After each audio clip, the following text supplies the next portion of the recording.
Good morning. Oh my God, I'm so excited. I have amazing Kim Heffernan from the Marketing Strategy Company. And I'm so excited because Kim, I think you more than everybody at the moment should be very, very busy because probably a lot of businesses that have never thought of marketing before, have never thought of anything. Now they're put in a position where they need to learn about it and they need to understand how these things work. And most of all, they need to apply those marketing concepts to keep their businesses moving and go through whatever we're going through right now. Am I correct or am I crazy? You are, Peter, and thank you very much for today as well. I'm really looking forward to it. You're so right. Unfortunately, many people in business only think about marketing when times are tough. And then what happens then, this cycle of up and down, like it's a roller coaster. They get really busy. I don't need marketing, don't need to do anything. Then all of a sudden, they're at the bottom of the hill. Oh, I need to do something. And it's worse now because everyone's down the bottom of the hill with the whole COVID-19 crisis. And everybody's trying to catch up as well, isn't it? Absolutely, absolutely. But it's a good opportunity for people to actually take the time and look at their business and do more marketing. Yeah. So just for the people that don't know you, why don't you introduce yourself a little bit and tell us about your company and your business? Yeah, sure. So the Marketing Strategy Company is a small team. There's only 6 of us. We also have 15 contractors in the team as well. So we've been working remotely since we first set up 10 years ago. So we're lucky in that regard. We do work for our own individual offices. So what we do, we're virtual marketing managers for small business and also business development strategy consultants for large businesses. So for small businesses, we do everything. For large businesses, we do particular projects for those guys. I personally, as you can see by the grey hair, have been in marketing more than a couple of years. In fact, about 30 odd years in sales and marketing and 10 years with this business. Wow. And I guess that for you, more than everybody, would be like, because a lot of people, they jump on marketing now. So they only learn whatever it's relevant today for marketing. But you actually have 30 years of comparison of what has been happening, what changed. And from this whole experience, what do you think has been the biggest change in marketing? I think the biggest change is people have realised they've been put off going digital. They need to go digital.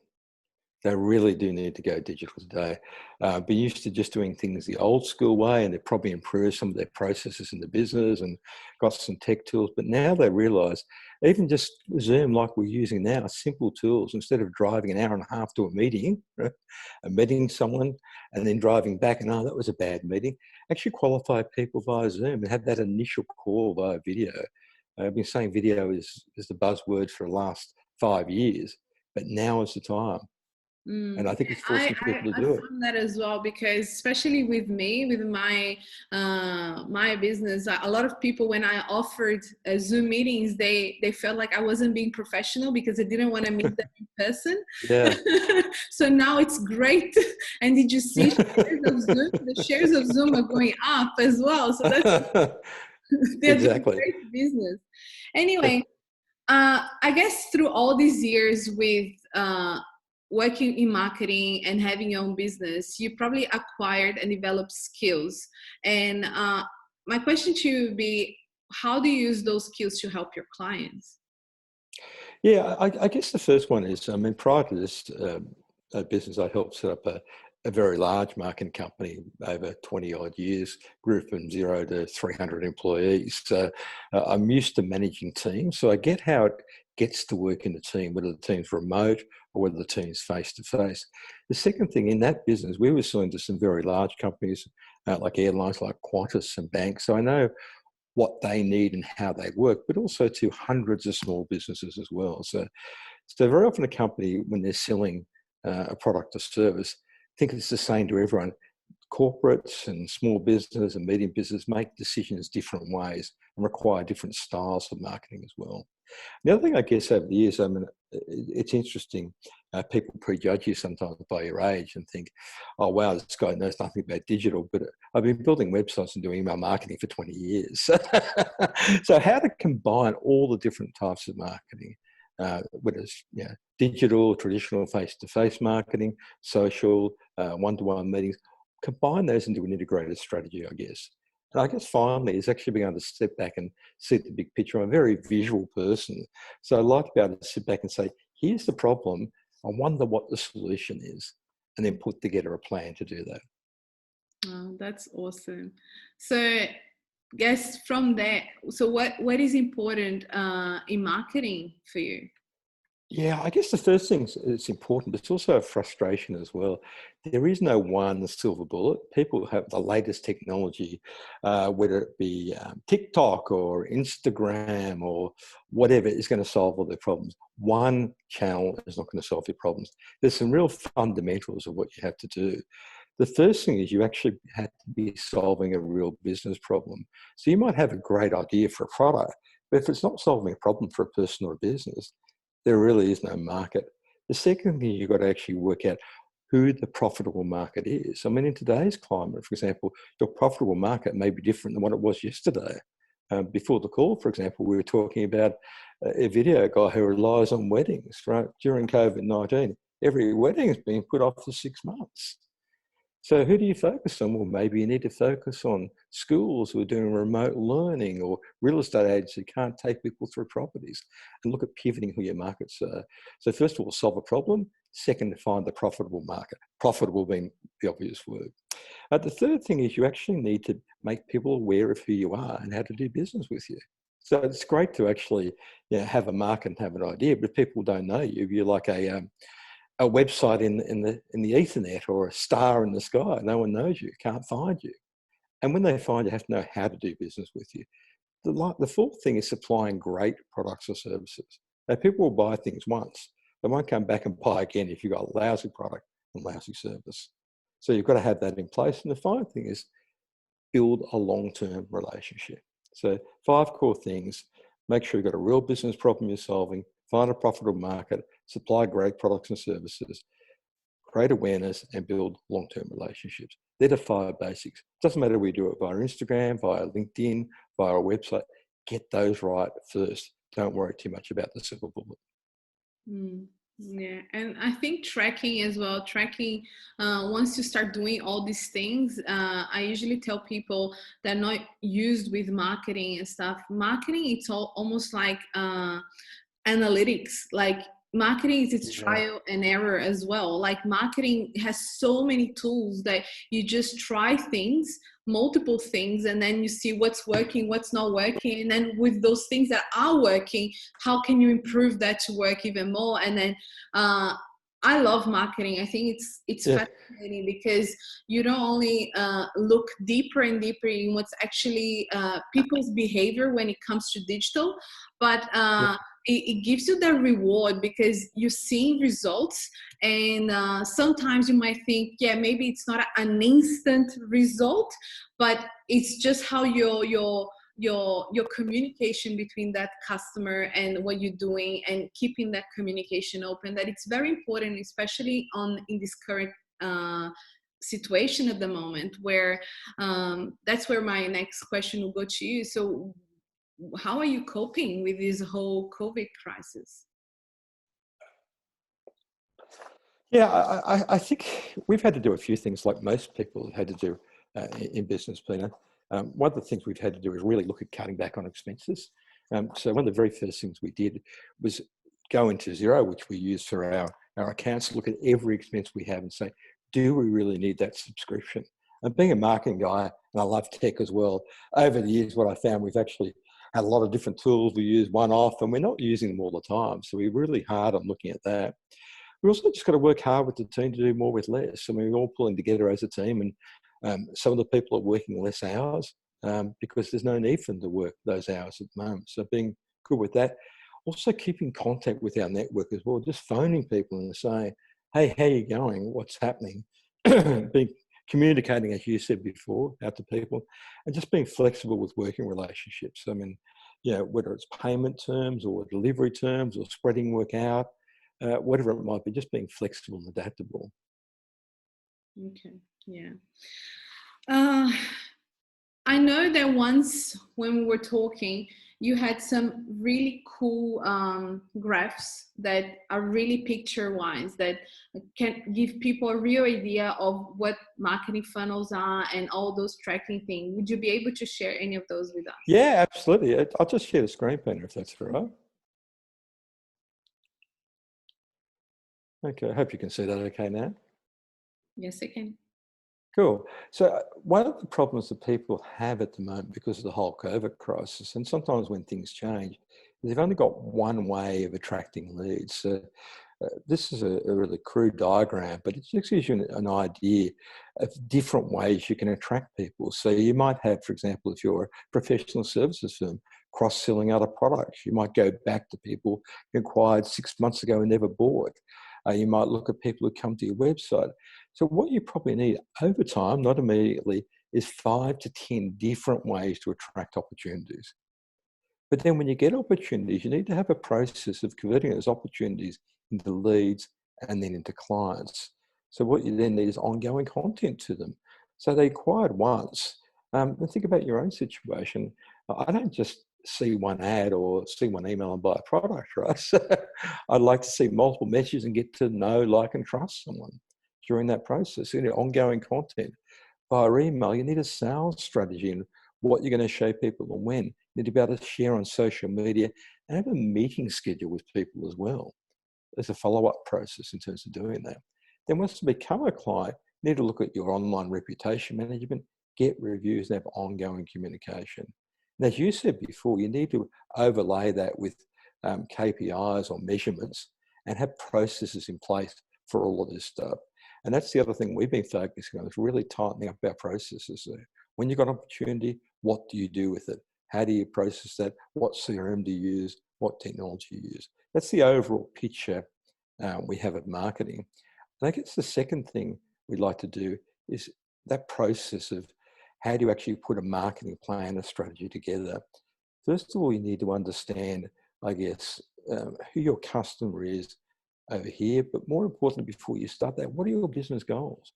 What are your sales targets? You may need to revise those in the current climate. How many dollars do you want? How many customers do you want? Therefore, how many leads do you need? Once you know that, then you can start to look at which customers are going to have the most impact. If we come back to what we were talking about before, I know a photographer, for example, who's talking about real estate agents at the moment, because they can't do open for inspections, need to take clients through places virtually. So real estate agents are now a better prospect for him than events, because there's no live events happening. So look at which customers today have the most impact on hitting your business goal. Then how do we reach those people? Are they on Instagram? Are they on LinkedIn? Can we reach them via email, via website? Integrate those strategies together in a plan and then make it happen. So just taking people through those 5 steps. Think about those 5 steps. Your business goals, the customers, ways to reach them, put it together in a plan week by week, month by month, and then get out there and do it and measure it. It's interesting you talked about analytics these days. I think marketing these days is half analytics, half creative. It really is changed a lot with the advent of digital. Yeah, I remember I used to work for another company before, and I used to work closely with the marketing people. And I was still gobsmacked when they would tell me that the highest sales, conversion sales, would always come out of email. But that's something that I when I open my email, I'm overwhelmed. Like, I have over 100 email marketing every day coming from every single company. So how much is too much communication? Or what are the right practices for you not to end up on the spam box or someone unsubscribe? That's a really good point. I think it depends on the product and service you're selling. It also depends on the mood at the time. I think these days, during the whole COVID-19 crisis, I think you need to be in front of people, but not in front of people selling. I think the mood is different. In a crisis situation, you can't be out there saying, hey, 25% off, COVID sale. And I've seen a lot of that. And it irritates me. I really think as though people are being, it sounds desperate, right? Whereas to me, during this time, what you need to be out there is saying, I understand you're going through problems at the moment. Have a nice, soothing tone. Here are some ways I think you could help. So, if you're, for example, an IT guy, you might say, a lot of your staff are working remotely these days. Here are some ways you can help them work better. Here's some technologies. Not come to me and buy them. Here are some technologies you can think about. In our situation, we're saying to people, for example, here's ways you should communicate. I'm not saying come and buy or come and use our services. What can you actually do now to help me? If you're a real estate agent, a property manager, here's some things you can do for low cost maintenance. Think about ways your business can help other people at the moment. And that's what you should communicate. As a general rule, outside of crisis communication, it depends on the buying cycle. If people buy from you once every 5 years, don't email them every week and say, here's my service. They can't buy again for 5 years anyway. So look at the buying cycle and the frequency they buy versus the communication cycle. Yeah, I think you said some very important points there. Some people get too scared to share too much because they think they're going to become irrelevant to those people. I have a strong belief that most of us, we start our businesses, we believe we own businesses, but we're just self-employed because we have Absolutely. all the heads. And then suddenly we start making a little bit of money and we get overwhelmed with all these things we still have to do and keep the business going. Yep. And until that person creates a self-awareness that they should be putting their time, focusing their time, and their time is as valuable as their business, actually more valuable than their businesses, that's when by you providing all those tools, they realize, okay, yes, I can do all that on my own, but what if I could free up my time and not having to do that and focus my time somewhere else. And by providing that information, because once they have the self experience of, okay, I had to do that, I know how hard that was, then I think appreciate much more your work as well. 100%. That's why we have accountants now. I have a degree in finance. I could do accounting if I wanted to, but I don't want to. It doesn't turn me on. It doesn't make me buzz. And most people, when they start a business, they start it because they love what they're doing. I love marketing, right? So I don't get enough to do it in my own business, but I do it for clients every day. That's what I love about it. And the same thing with sales. But I don't enjoy doing bookkeeping and accounting. Before we end this, I heard you have a podcast. I do. The podcast is called The Marketing Strategy Show. It's on iTunes and on Stitcher and also too on Spotify as well, and also on our website as well at themarketingstrategy.co. That's .co, not .com.au, .co, because it's called The Marketing Strategy Co. Okay, and how often do you post in your podcast? Well, normally we do it every 2 to 3 weeks. During the COVID crisis, we've got a series of 4 podcasts we put together. We'll be releasing over the next 2 weeks. So it's now April the 3rd to date this. So sometime between now and mid-April. And we want to put more out as well because we just want to find people who are experts in different areas of marketing and what they're doing during COVID to communicate better with their clients, just so we can help people. People are unsure. And when people are unsure, they tend to do one thing, just put their head in the sand. That's the last thing you would do. As you said before, Pina, if you're around now and being present and people see you, they'll be more aware of you and they'll appreciate you more when this is over. If you don't, they'll say, who is that person? They've disappeared. That's correct. Well, thank you so much for your time and for all your knowledge. Now, if people want to get in touch with you, how do they get in touch with you? Because I'm just going to put it down in the video so they have all your direct links. Fantastic. Well, the first thing is they can go to our website at themarketingstrategy.co. On there we have lots of articles, great resources, plus a link to the podcast. They can find the podcast on iTunes or Stitch or Spotify. So The Marketing Strategy Show.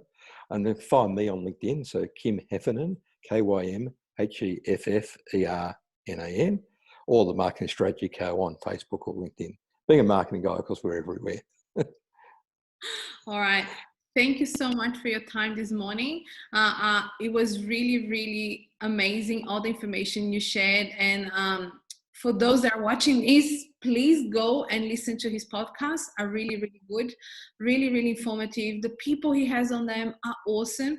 And thank you, Kim. And I hope we can chat again after this COVID thing goes away, and you can bring us some insights from the other end of the tunnel. Well, thank you so much, Peter, and we will get through this together. All right. Thank you, and have a lovely day. Thanks, Peter.